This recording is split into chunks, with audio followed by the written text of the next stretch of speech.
The newest Marquette University Law School poll released today. This poll taken just days after the shooting death of Charlie Kirk, a Republican rising star and political activist. The assassination happening at a university in Utah during a public appearance.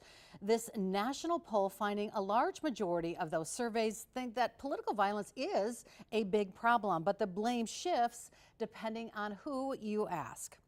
Charles Franklin, professor of law and the director of the Marquette Law School Poll, joining us right now to talk about the results of this survey. So thank you first for being here.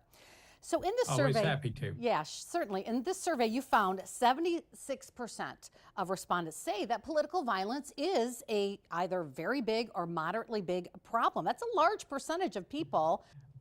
It doesn't surprise me, given both the shooting deaths in Minnesota of members of the Minnesota legislature over the summer and the more recent killing of Charlie Kirk.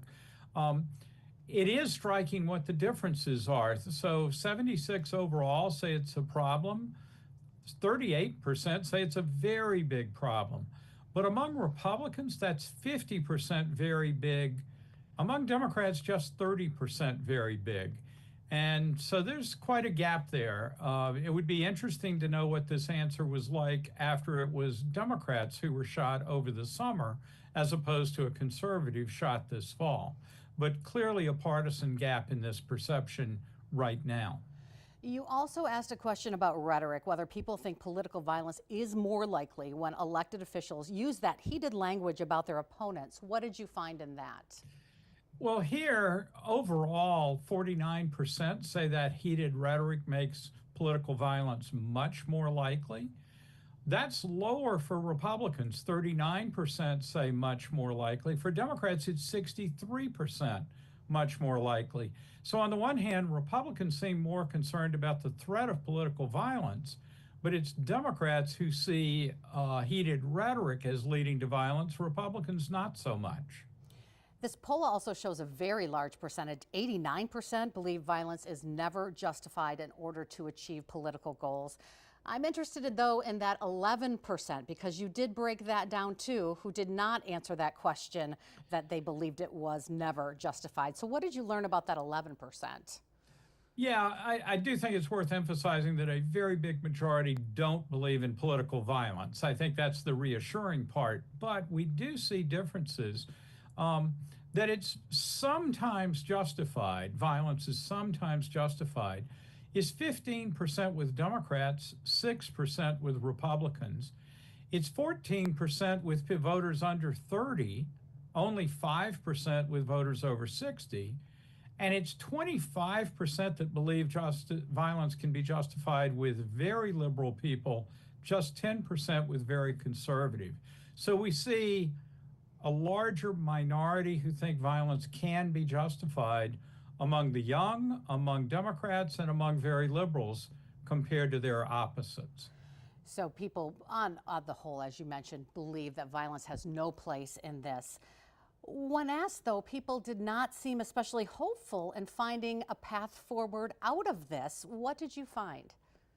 Yeah, only 31% told us they thought there was a way away from our escalating violence. 69% think our divisions are so strong that violence is likely to escalate in coming years. And here there's agreement across parties, thinking that violence will escalate. 63% of Republicans, 73% of Democrats, 72% of independents. So this is a case where there's partisan agreement, but it's agreement on a rather pessimistic view of the future. What else stuck out to you in the questions about political violence? I would point to blaming the other side. We asked which is a bigger problem, left-wing violence or right-wing violence. There wasn't much difference. 27% said left-wing, 22% said right-wing, and 51% said both were equally a problem. But among Republicans, 57% blamed the left, just 3% blamed the right. And among Democrats, 50% blamed the right, and just 4% blamed the left. Independents, though, 87% said both were responsible. So this is really a striking example of seeing the faults with your opponent, but not seeing any of the problems on your own side, some of which show up in this poll as well. And so people think their side is in the right, in the good, but they really think the other side is responsible. You also asked some questions about President Trump's job approval, tariffs, border security, inflation.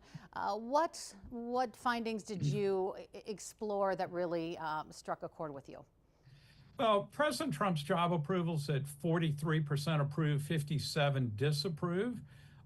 That's down about 5 points from where it was in January. Republicans, 81% are sticking by the president, but that too is down 8 points from their support for him in January. And independents are down 10% in support of him. So he's still holding in the mid 40s, but he's slipped a little bit month to month.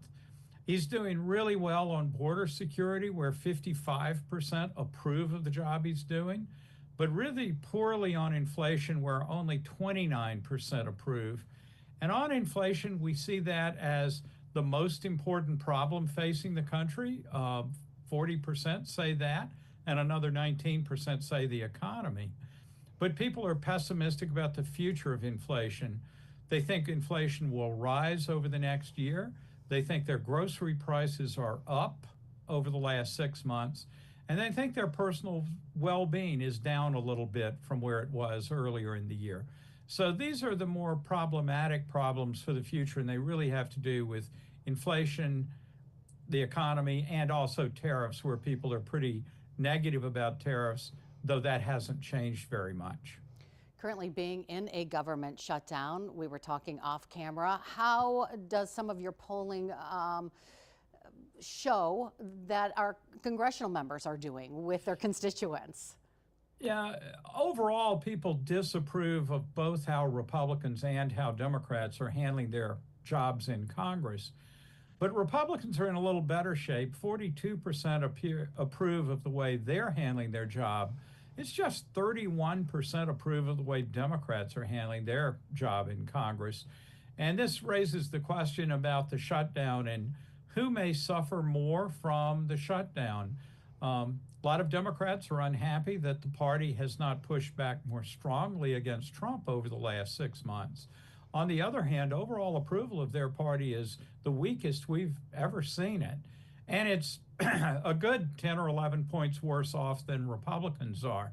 So we'll just have to watch and see how the shutdown plays out over the next few days, or God help us, weeks. But how that shifts will alter perhaps the balance between the parties. But does it help Democrats to have provoked this shutdown or hurt them? And will Republicans holding out help them or hurt them? Remains to be seen. Thank you, Dr. Charles Franklin. We appreciate your time today. Thank you.